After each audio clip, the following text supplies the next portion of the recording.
What's up guys, AJ here, and in this video I'm going to be talking about why you must call for sale by owners in this market. I'm telling you, it's one of the best opportunities right now to take more listings and make more money as a real estate agent. So let's get into it. Think about what happens to the psychology of a seller when the market's hot. It's a strong seller's market, meaning there's less inventory, houses are selling fast, you're typically getting multiple offers, the showings are crazy. You're thinking, hey, this looks pretty easy. I bet I can sell it myself as a for sale by owner. So they go down that path. But what we know, according to NAR, over 80% of sellers that are selling their homes for sale by owner will end up listing with an agent. So right now, because the market is so hot, there's a lot more for sale by owners, and they're still ultimately, as a majority, listing with an agent. Think about what goes into selling a house on your own. You gotta figure out how to market it. You gotta get professional photography if you wanna do it right. You're maybe holding open houses. You got all these random buyers who may or may not be pre-approved. At the very least, you're probably not checking their identity. Like, are you looking at their driver's license? Like really, who are you letting in your house when you're selling for sale by owner? In the world we live in, that's just crazy to me that people would let strangers in this market by the masses come see their home. Like, they could be stealing stuff out of the cabinets, like who knows? So it's really interesting to me, just the psychology of selling your home on your own, and there's so many benefits to listing with an agent outside of just getting top dollar for it. There's also security involved, but not every seller thinks like that. So after they discover, after being on the market for a little while, like, man, this is actually more work than I thought it was going to be. I'm sick of it. I'm sick of fielding the calls. I'm sick of buyers not showing up when they said they were going to. They end up listing with an agent. What I want you to think about as the agent is for sale by owners, along with expireds, but for sale by owners are going to be the fastest and cheapest way to you getting listings and to you getting commission checks. Think about it. For sale by owners, raise their hand and say, "Hi everyone, I would like to sell my house." So rather than just circle prospecting random neighborhoods, you know that these for sale by owners want to sell their house. Now don't be that aggressive agent, the one that comes across with commission breath that nobody likes. Just be a resource, start to build that relationship, and you'll have more for sale by owner listings than you know what to do with. In this market, more than any time since I've been an agent, and I've been an agent since the end of 2012, it's tough to be a buyer's agent. Typically, newer agents, because they lack the know-how and they lack the confidence, tend to gravitate to being a buyer's agent or working mostly with buyers. So you know right now, if you're working primarily buyers, the challenge, you're losing out on multiple offers. Houses are going under contract before you can even get your clients out there. They're going over asking price. They're not appraising. Sellers aren't doing any repairs because they know there's another buyer waiting. So it puts you in a really tough position as an agent, and quite honestly, it has you working twice or even 3 times as much as it had you working probably even 2-3 years ago as a buyer's agent. So we know as agents that being a listing focused agent is the way to go. So unless you've been like geographic farming, sending direct mail to neighborhoods for a long time, or you just have tons of past clients, the only proven way to get more listings is by prospecting for sellers, and for sale by owners is one of the best ways. One of the other often overlooked benefits that I see for calling for sale by owners is just the person or the agent you become in that process. To be a great for sale by owner listing agent, you need to master scripts, and you do that by practicing them. What happens when you practice something and master something? Your confidence goes up, right? You start to become this professional agent, and that permeates into all other aspects of a real estate business. So if you're doing other prospecting and lead follow-up, your confidence is going to go up. Those confidence to use those scripts carries over into all your other scripts, all your other dialogues. And what's really cool is people are like sometimes, well, I don't like scripts, that feels salesy. I get it. The first time you read a script, you feel like, I don't know, you feel very uncomfortable. You certainly don't feel like a real estate professional. But what happens when you practice them and internalize them, they become your script. They become just your sales dialogue. And I got news for you. Every agent has a script. The question is yours good or is it bad?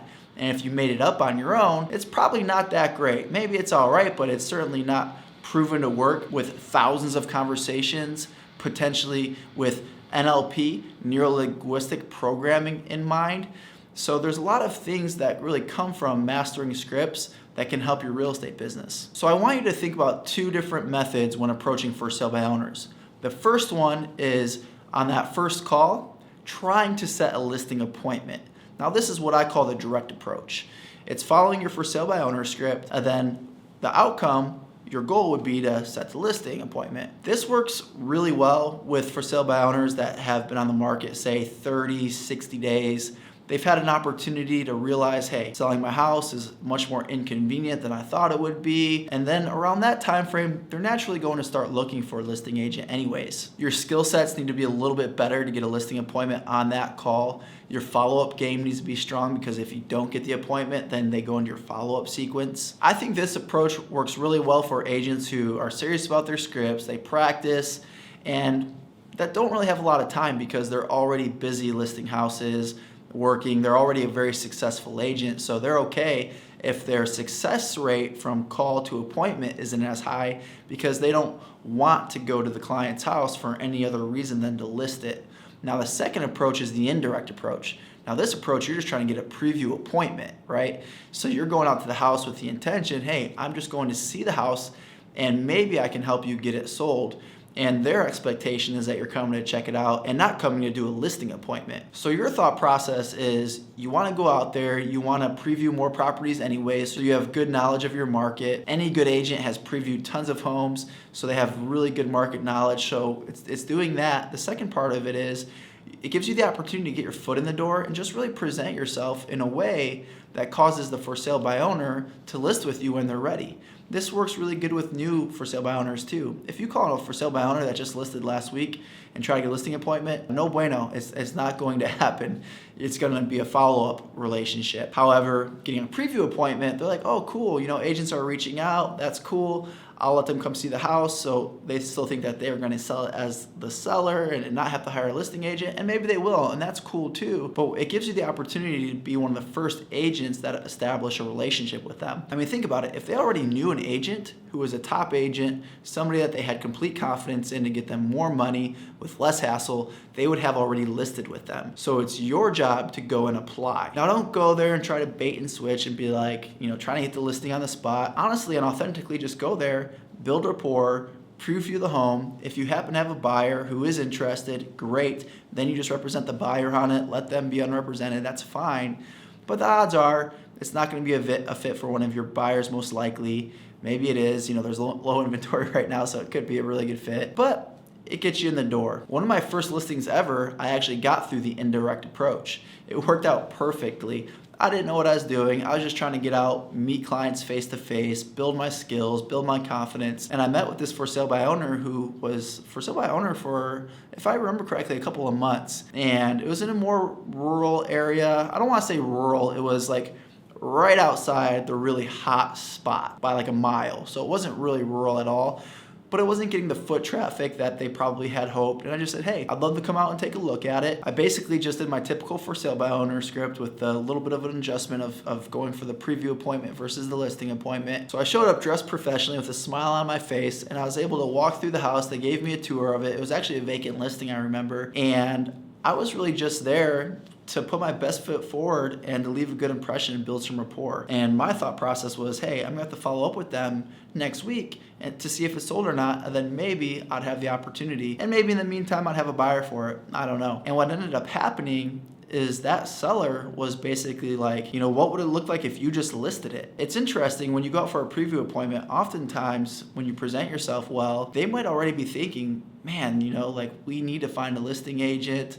Let's just have this person come out. If we like them, maybe we'll use them. I got lucky, and I think that luck often meets hard work. Where you find hard work, you oftentimes find a lot more luck. And that happened for me, and it turned out to be a great listing. Sold it, I think, in the first week. It was one of my first listings ever sold, if not my first listing. I'd have to go back and check, but this would have been early 2013, so it's been a while.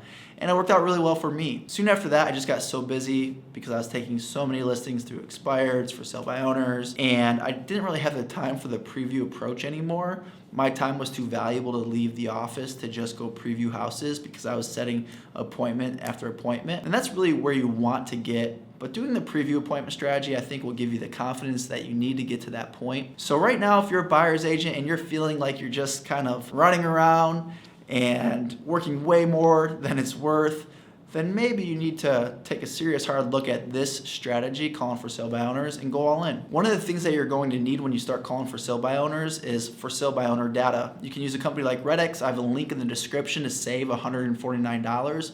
And every day when there's a new for sale by owner, it'll automatically go into your Redx account, so you'll see it there, all the notes will be there, and then you can use their power dialer so you can automatically call all the new for sale by owners. And it's a great way to manage all those leads, so I really recommend using something like Redx. Again, link in the description. If you got some value from this video, please hit the like button, subscribe to the channel, and hey, if not for anything else, hit the like button for this really cool shirt that I got on my last snowboarding trip.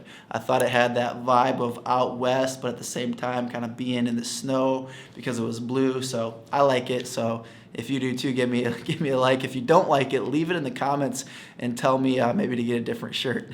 We'll see you guys.